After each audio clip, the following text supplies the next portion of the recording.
And he know when I go spend time with my piece, I'm going through things. You know what I'm saying? When he was there, at least I know where he was at.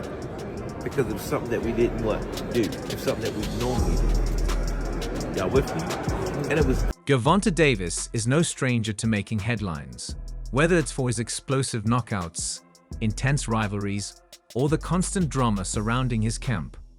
But this time, the spotlight isn't Gervonta Davis on the changes happening in his corner. Just weeks after his surprising majority draw against lament Roach Jr., Barry Hunter, who stepped in Gervonta Davis' head trainer when Calvin Ford temporarily stepped away, has officially parted ways with the Baltimore fighter.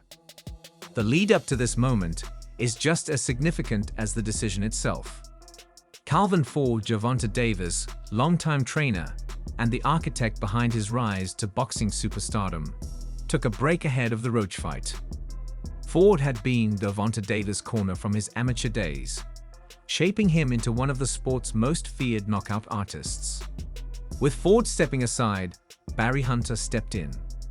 Though Hunter had worked Gervonta Davis before, this was his first time serving as the lead trainer for a high-stakes fight. Now, with Hunter's departure, questions are swirling about what's next for Gervonta Davis.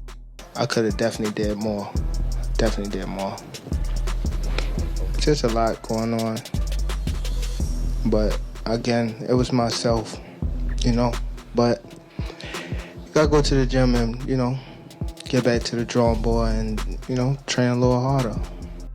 Despite the change in his corner, Gervonta Davis confident leading up to the fight, assuring fans and analysts that everything was business as usual. They insisted Gervonta Davis was just as sharp, just as dangerous, and fully prepared to deliver another electrifying performance. The expectation was that Lemont Roach Jr. would simply be another addition to Tank's highlight reel. While Roach was recognized as a skilled and durable fighter, few believed he posed a real threat to Gervonta Davis' dominance in the ring. Don't rob. Scorecard. They said a majority draw. They cheated Roach. Roach got robbed, and everybody knows it. Rematch. Once the fight began, it quickly became clear that the narrative had shifted. From the opening rounds, Roach wasn't just hanging in there. He was making a statement. He landed clean shots, Gervonta Davis' pace, and most importantly, showed no signs of intimidation.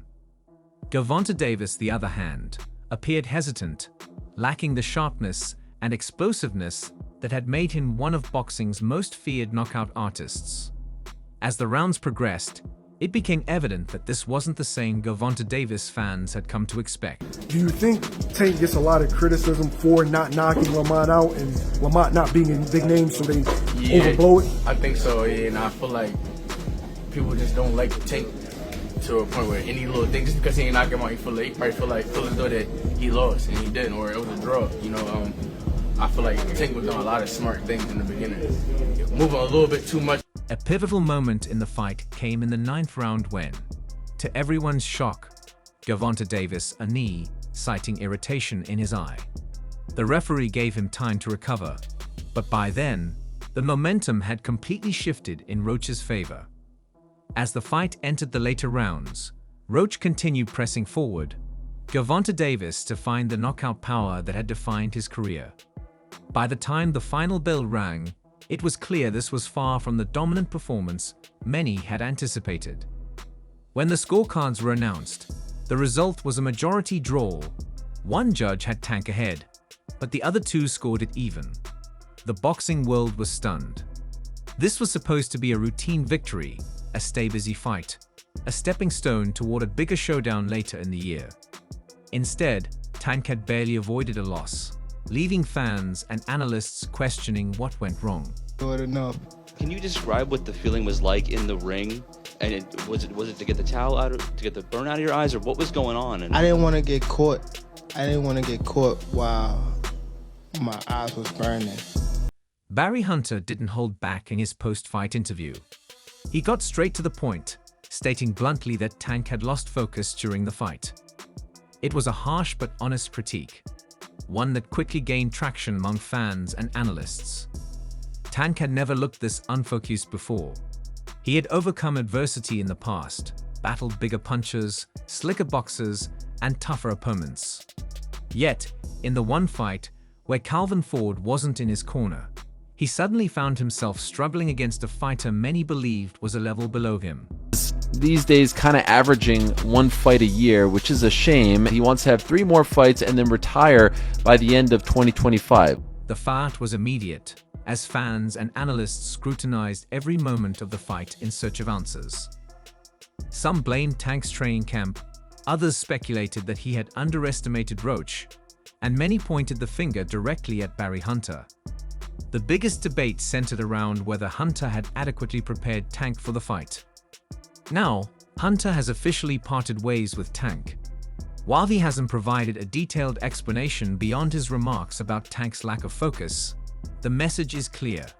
The partnership didn't work, and Hunter has decided to move on. With Hunter out of the picture, Tank is now actively seeking to reunite with Calvin Ford, hoping to regain the form that made him one of boxing's most feared fighters. Tell us something, bro. Like, what did you think about the decision? Okay. We still got to see each other. He say he want to fight me, so we gonna fight. But what do you think about the decision? I thought Lamar won. You thought Lamar won. Got you. I'll talk to you later. Sources close to the situation report that Tank has already reached out, eager to bring Calvin Ford back into his corner for a planned return fight in May. While Ford has remained silent on the matter, his deep history with Tank makes it highly likely that he will agree. Their relationship goes beyond that of a fighter and trainer. It's a bond built on mentorship, trust, and an intimate understanding of Tank's fighting style. If there's any hope of Davis regaining his dominant form, it will be with Ford back in his corner. However, despite the planned reunion, the damage from the Roach fight has already been done. Tank's aura of invincibility has taken a serious hit, and questions about his focus and preparation linger. Frustrated by the controversial draw, Davis isn't willing to let it slide. He's pushing hard for a rematch, determined to run it back and reassert his dominance. On a rematch, let me know now. Do you want to fight Tank again? He said he's going to do a rematch. Do you want to fight Tank 100%. again? It's only a matter of time. We're gonna fight. We're gonna fight again. It's just whenever the fight gonna happen. So it's going to happen. It's going to happen. The WBA lightweight champion isn't content with how things played out and is determined to prove he should have won outright. The first fight left a bitter taste for Davis, who believes the controversy surrounding the 9th round played a crucial role in the final outcome. When he took a knee and requested his trainer to wipe around his eye, referee Steve Willis did not count it as a knockdown. However, in Roach's eyes, had it been ruled correctly, it could have swung the scorecards in his favor. 2 judges scored the fight 114 to 114, while one had Davis ahead 115 to 113. If a knockdown had been officially recorded, it might have changed the entire result. That kind of detail has Tank fired up, pushing for a rematch where he can leave no doubt about who the better fighter is. Man, I'm not. Honestly, I thought I should have won without that being counted a knockdown. Look, I ain't the ref. I ain't really, you know what I'm saying? Like, if he had to wipe sweat out his eye, he had to wipe sweat out his eye. But the rules do state, if you voluntarily take a knee, then that's an automatic. After letting things settle for a few days, Tank took to social media to announce that he was now pushing for the rematch, despite initially saying it wouldn't happen next. He's now aiming for a showdown as soon as May, a major shift from his earlier reluctance. This sudden change makes it clear just how much the fight and the surrounding controversy have been weighing on him. The 9th round incident remains a heated debate, not just because of the non-knockdown call, but also due to Tank's explanation for why he took a knee. He claimed that hair grease had gotten into his eye, affecting his vision. His statement immediately sparked debate,